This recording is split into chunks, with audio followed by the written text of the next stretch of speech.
Je voudrais commencer par exprimer ma reconnaissance de vivre et de travailler sur le territoire traditionnel du Conseil Tamkatuan et de la Première Nation Wenlindon. Je voudrais également rendre hommage à ceux qui sont venus avant moi, ainsi qu'à ceux qui, avec moi, ont généreusement exprimé leur vision du monde, ont expliqué leur lien avec la terre, les lois et sa culture traditionnelle dans le cadre de ce grand dialogue national et international sur le patrimoine autochtone. Je tiens à remercier tout particulièrement Sofia Rabliauskas de la Première Nation de la Rivière Poplar qui a déclaré à propos du site du patrimoine mondial Pimachikinaki avant qu'il fût inscrit, et je cite, « La Terre nous soutient pour plus que de la nourriture, mais aussi elle nous soutient notre esprit. Il est difficile d'exprimer au monde extérieur ce que cela signifie pour nous. » Fin de la citation. Mais elle l'a dit au monde et c'est grâce à elle et à bien d'autres que nous avons cette conversation aujourd'hui.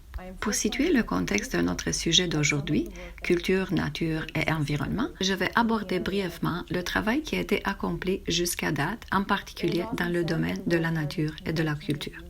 La Convention sur le patrimoine mondial est souvent considérée comme unique en tant qu'instrument international ratifié qui reconnaît à la fois le patrimoine naturel et le patrimoine culturel. Pourtant, sa mise en œuvre a évolué dans un système bifurqué avec différents critères, des organes consultatifs, des processus d'évaluation et des experts qui prennent comme point d'attention soit le patrimoine naturel, soit le patrimoine culturel. Dans un effort pour commencer à unir cette division, les organes consultatifs de la Convention, tels que l'ICOMOS, l'UICN et l'ICROM, en concert avec le Centre du patrimoine mondial et en collaboration avec d'autres partenaires, ont lancé une série d'initiatives, la pratique des connexions, le parcours nature-culture et le programme de leadership du patrimoine mondial.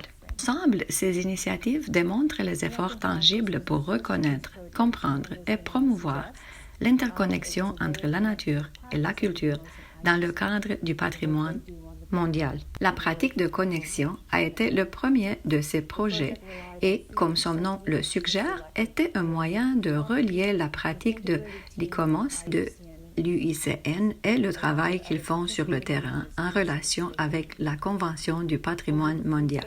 Le projet se basait sur des visites effectuées sur le terrain des propriétés choisies par des équipes intégrées formées de membres de l'UICN et de l'ICOMOS, ainsi que des membres d'autres parties prenantes. Au cours de 3 phases de travail, ces équipes se sont engagées dans des évaluations conjointes des sites pour relier leurs méthodes de travail pour saisir l'interdépendance des valeurs naturelles, culturelles et sociales des sites, pour renforcer le cadre des politiques et des modalités de gestion et pour apprendre à mieux soutenir les pratiques de gestion traditionnelles et aussi le changement de gestion dans l'agriculture et les paysages bioculturellement évolués.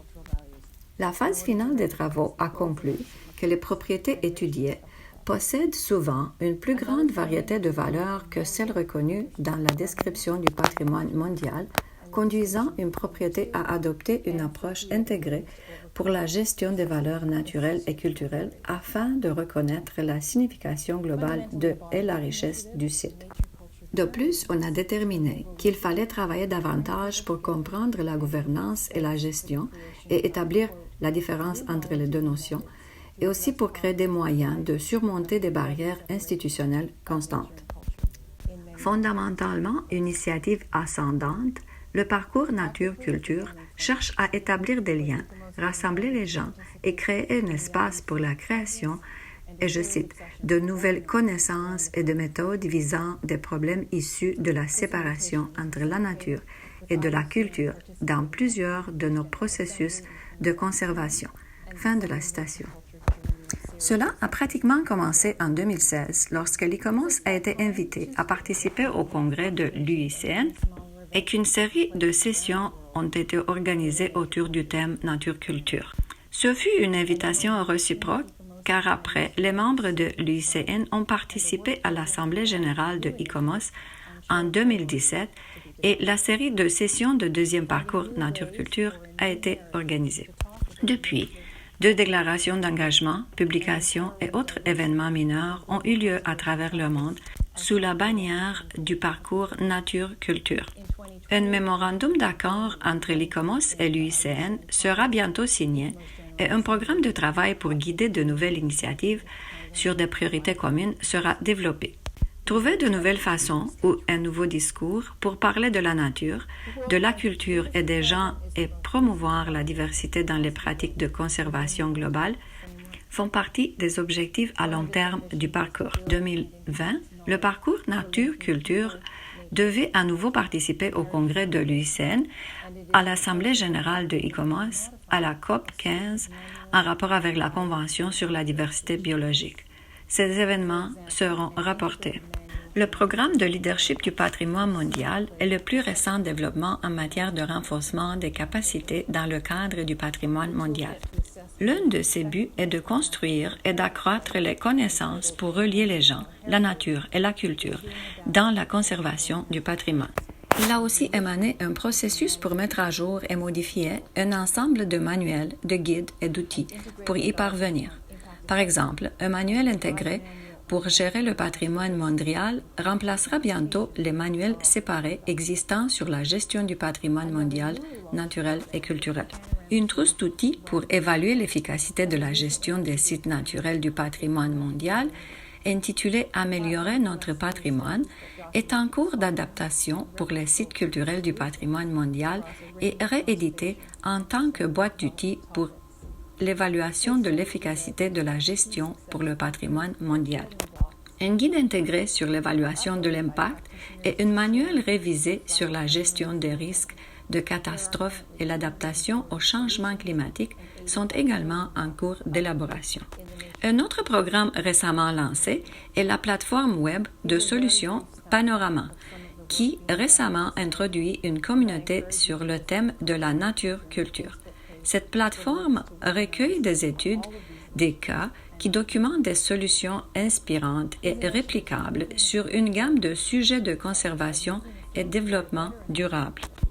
Des études de cas qui identifient des facteurs clés du succès et des éléments constructifs sont téléchargés par les pratiquants pour partager, réfléchir et apprendre mutuellement. On dénombre déjà 240 solutions et 85 blocs de construction qui ont été téléchargés dans la communauté thématique Solutions Nature Culture. Ce sont de brèves images du travail qui a été réalisé dans ce domaine et je vous encourage à visiter la page Facebook du Parcours Nature Culture pour obtenir des liens des webinaires sur toutes ces initiatives et bien plus encore. Ces initiatives font avancer le champ de travail. Amène le champ de travail vers une meilleure compréhension de l'interdépendance qui existe entre la nature et la culture. Elles travaillent vers des solutions pour améliorer et mieux intégrer la gestion des sites du patrimoine mondial. Leur succès consiste à avoir réussi la création d'un espace pour le dialogue nature-culture où il n'existait auparavant que de champs isolés d'expériences et de pratiques. Il reste encore du travail à faire pour éliminer les obstacles et faciliter l'inscription de sites importants pour les peuples autochtones. Même si le patrimoine autochtone peut certainement contribuer au travail mentionné si haut, les efforts visant à relier les dichotomies existantes, nature-culture, tangible et intangible, dans le domaine du patrimoine, ne doivent pas nuire à notre propre travail. Il est important de trouver les moyens de s'exprimer sur le patrimoine autochtone sans se rapporter aux catégories héritées qui sont inhérentes au domaine du patrimoine. Articuler les attributs du patrimoine autochtone selon leurs propres mérites en termes de relations avec la terre et l'eau et donner une voix et des mots à la diversité de formes autochtones de savoir et de vie autochtone est décisive. L'un des moyens pour y parvenir est de se baser sur des concepts autochtones comme ils sont exprimés dans les divers langages autochtones qui permettent de comprendre les relations des peuples autochtones avec la terre et l'eau qui ne font pas autrement partie du discours du patrimoine. Un glossaire de ces termes et expressions pourrait être un bon point de départ. On peut aussi commencer par cette série de webinaires, celui en étant le premier, comme moyen d'écouter et d'apprendre mutuellement pour que les membres du groupe du travail autochtone puissent éventuellement avancer de pair. Notre travail va éventuellement nous rediriger à travailler dans le cadre du patrimoine mondial, mais je pense que si nous réussissons à créer un espace, à développer un langage et un récit autour du patrimoine autochtone, issu de perspectives autochtones, ce serait un bon départ. À mon tour, je vous cède maintenant la parole pour écouter vos réflexions sur culture, nature et environnement.